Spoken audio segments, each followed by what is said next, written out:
Okay, so yun. Inyo sa mga kabagis, Jubilito TV official po. At eto na naman po muli ang isang edisyon ng ating reaction video mga kalingap at kabagis. No? Pero bago po lahat, syempre po, mega love shoutout po muna kay Kuya Val Santos Matubang, kay Ate Edna Vlogs at kay Kalingap Rab. Ayan.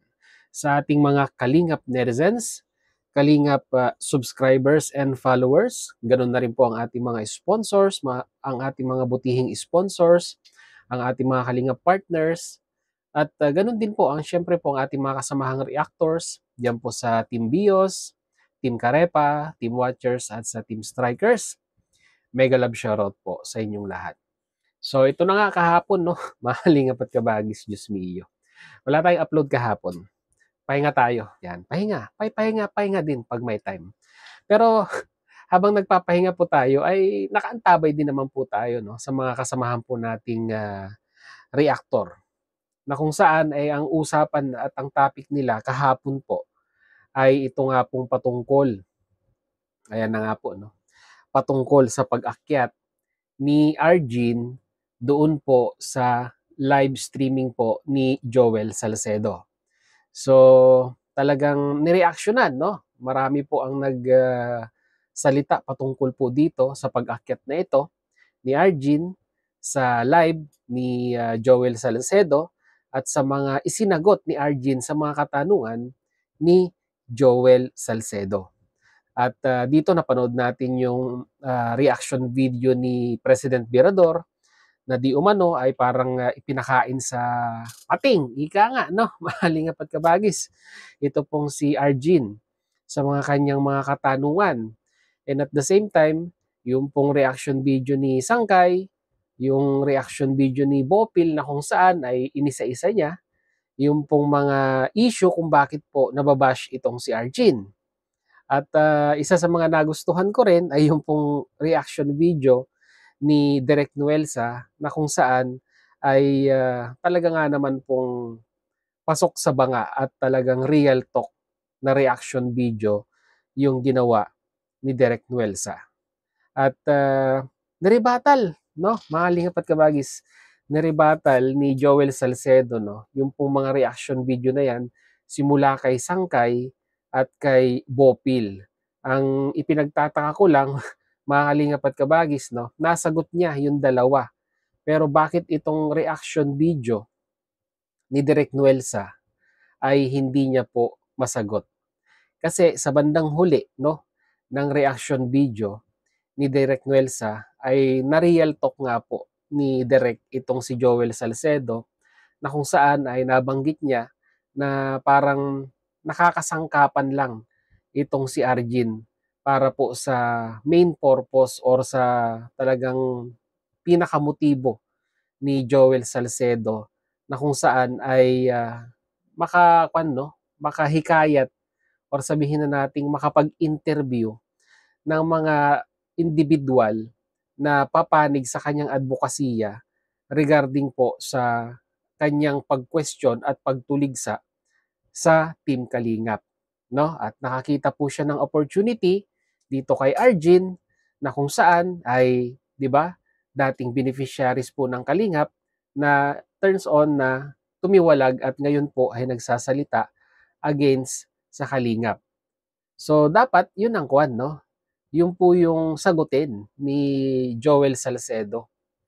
No, yun dapat ang nirebattle niya. Although magaganda po yung mga reaction video ng mga kasamahan po nating reactors, pero namukod tangi, no? Namukod tangi yung reaction video ni Direk Nuelsa dahil talaga nga naman pong may challenge or sabihin na nating may katotohanan yung pong sinabi ni Direk Nuelsa na ito nga pong si Arjin ay parang nagagamit po, no, nakakasangkapan ni Joel Salcedo para sa kanyang advokasya na napabagsakin po, no, ang programa ng Kalingap. To be specific, sila Kuya Bal at si Kalingap Rab.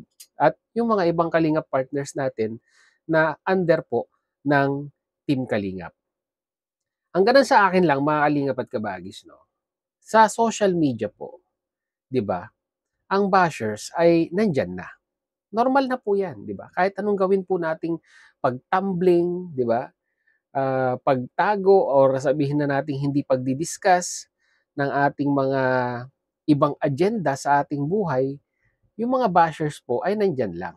At kahit sabihin man nating gaano tayo kagaling magtago ng sikreto, ay nakakagawa po sila ng paraan para sabihin na nating mahukay or maungkat, 'yan, ang mga bagay-bagay na hindi po dapat na pag-uusapan sa social media. Kasi nga po, ayan na po 'no, nasa kuwan na 'yan, nasa ugat na nila, nananalaytay na sa kanilang ugat yung hahanapan ka ng butas at, iba ka sa social media. Kaya nga tinawag na bashers, eh. At, yun nga, kagaya ng sinabi ko, mga kalingap at kabagis 'no, nakakasangkapan itong si Arjen 'no, sa totoong layunin ni Joel Salcedo para pabagsakin po 'no, ang Team Kalingap. At kagaya ng sinabi ko ulit kanina, ang gano'n sa akin lang mga kalingap at kabagis 'no, at kay kuwan na rin, kay Arjen, kay Joel Salcedo 'yan. Total parehas naman kayong public figure at parehas kayong may YouTube channel na, 'di ba? So ibig sabihin, prone kayo 'no, na mareaksiyunan sa inyong mga live, sa inyong mga video upload, eh, dapat piliin na lang natin yung mga bagay-bagay na sa tingin natin ay hindi na mapag-uusapan 'no. Kung gusto po ninyo, kay Ginoong Salcedo na lang, kung gusto ni Joel Salcedo ng isang matahimik na pagtulong dito po kay Arjen, ay dapat po ay hindi niya na inalaw na ma-interview 'no, or maganap itong interview na ito kay Arjen. Pero hindi, 'di ba? Talagang nangyari yung interview na yun. At sa pag-i-interview yun, siyempre, may mga supporters ang Kalingap na hindi sasang-ayon sa mga sagot ni Arjen at sa mga tanong ni Joel Salcedo. Kasi yung iba diyan talagang alam nila, 'di ba? From day one na na-vlog ni Kalingap Edu itong si Arjen at hanggang sa nagkaroon ng sabihin na nating mishap, issue in regards sa alam niyo na kung ano man yung naging istorya ni Arjen nung siya pa po ay tinutulungan ni Kalingap Edu, ay may ibabato at may sasagot po yan ng mga solid na mga viewers. Sabi ko nga po sa inyo mga Kalingap at Kabagis, no, kung meron mang isang individual dito po sa social media na nakakaalam, no, sa lahat-lahat, yun po, yung mga solid na viewers na sumusubaybay sa mga video upload natin from day one.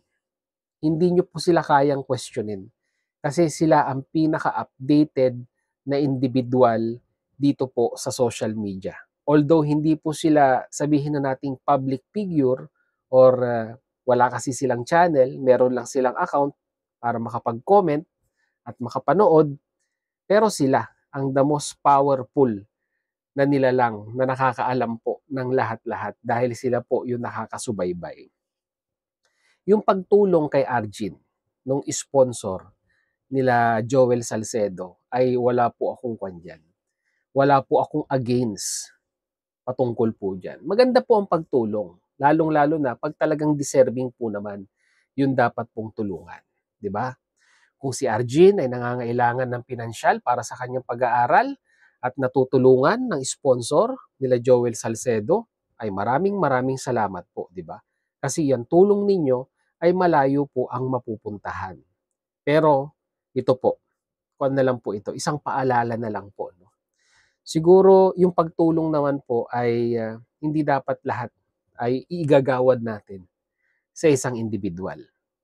Pag-aralan po muna natin, no, mga kalingap at kabagis. At sa mga sponsor na rin ni Ginoong Salcedo, pag-aralan po muna natin yung tutulungan natin, 'di ba?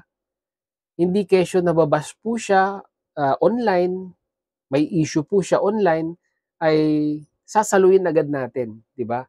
Kasi nakakaawa dahil nababash. Hindi po dapat ganoon. Dapat nagsaliksik pa tayo ng mas malalim. Kung ano po ba talaga yung punot dulo, ano po ba ang magiging kahihinatnan ng pagtulong ninyo in the long run, 'di ba? Kasi baka pagdating ng araw ay sumakit po yung ulo natin kung bakit tayo nakatulong ng isang individual na ngayon ay nagiging problema natin. Ito po in general po ito mga kalingap at kabagis, no? At sa mga sponsor ni Ginoong Salcedo, sinasabi ko po ito in general. Hindi ko po ito sinasabi sa isang specific na individual. Bilang isang sponsor po, 'di ba? Ay pag-aralan po muna natin yung mga bagay-bagay doon po sa taong tutulungan natin para pagdating po ng araw ay hindi po tayo mamomroblema. Yun lang naman po ang gusto kong ikwan sa inyo, ipaabot, no? Mga kalingap at kabagis, no? Yun talagang masasabi nating deserving, di ba? Na matulungan. Yun lang po yun, mga kalingap at kabagis, no? At ganun na rin kay Ginoong Salcedo, di ba? Dapat hindi niya na ikinondak yung interview na yon. Na kung sa alam naman natin na pag ginawa po natin yan ay lalo pong mababash yung bata. 'Di ba? Imbis na sabihin na nating nagsusubside or medyo tumitila na yung issue patungkol sa kanya, eh magtutuloy-tuloy lang po 'yan, 'di ba? Lalo lang mapag-uusapan sa social media dahil po ikinontent natin sila, 'di ba? Dapat si Salcedo nag-focus na lang kay Kuya Bal or kay Kalingap Rab. Total, yun naman ang kanyang advokasya eh, 'di ba? Yung di umano'y i-expose yung mga viewers, no? Sa katotohanan regarding po doon sa pamamalakad ng Team Kalingap sa programa po nila sa pagcha-charity. Yun lang naman po eh. Kasi di umano, sabi nga po ni Ginoong Salcedo, ay may mali, di ba? Sa ginagawa po ng programa. May mali sa programa po ng Team Kalingap, no? At napakinggan ko nga po sa kanyang recent live streaming yung patungkol sa, 'di ba, yung mga ibinibigay ng sponsor na di umano, 'di ba, ay parang walang transparency, no? Ayan. Kuwan lang, to give you sabihin na nating hint kay Ginoong Salcedo. Yung transparency na hinahanap mo in regards sa mga ibinibigay ng mga sponsor, eh siguro nung kapanahunan mo na ikaw pa ay nag-i-sponsor sa Kalingap ay wala pang ganon. Pero ngayon ay lahat po no ng mga itinutulong no ng mga butihing sponsor natin ay properly documented po 'yan. May mga grupo po ang mga sponsor at napaka-transparent po ni Kuya Bal kung sino po yung mga nagbibigay at saan po napupunta yung perang ibinibigay. With ayan, resibo, no? Resibo po, no? Hindi yung basta-bastang resibo lang yung resibo po na meron pong sinasabi nating rehistradong resibo na makikita po natin na ito po'y naka-registered. It's either sa BIR or sa SEC, no? Hindi ko lang po pwede ipakita yung resibo, pero kami pong mga sponsor at mga reactors na nagbibigay ng aming taus-pusong pagtulong sa programa ng Kalingap ay nabibigyan po ng kopya. So, yun. Ginoong Salcedo, yun lang ang ating reaction video for today. At hindi na natin patatagalin. Naka 13 minutes, magpo 14 minutes na. Yun na lang. At kung kayo po ay may masasabi rin or may idadagdag sa sinabi ko po, ay i-comment nyo na lang po no, sa ating comment section, mga Kalingap at Kabagis. No? At kung hindi ka pa nakasubscribe sa akin, no, kay Jubilito TV Official, ayan, subscribe nyo na po. No? At wala pong bayad yan. Libre po yan, mga Kalingap at Kabagis. Ganon din yung pag-like po ninyo, no? Libre din po yan. I-like nyo rin po, no? Kung nagustuhan nyo po ang ating reaction video for today, ay wala naman pong sapilitan, mga Kalingap at Kabagis. So yun, hanggang dito na lang. Once again, this is Jubilito TV Official, proud member po no, ng Team Coos at ng Team Bios. As I always say, mga Kalingap and Kabagis, peace, God first. God bless po. Bye!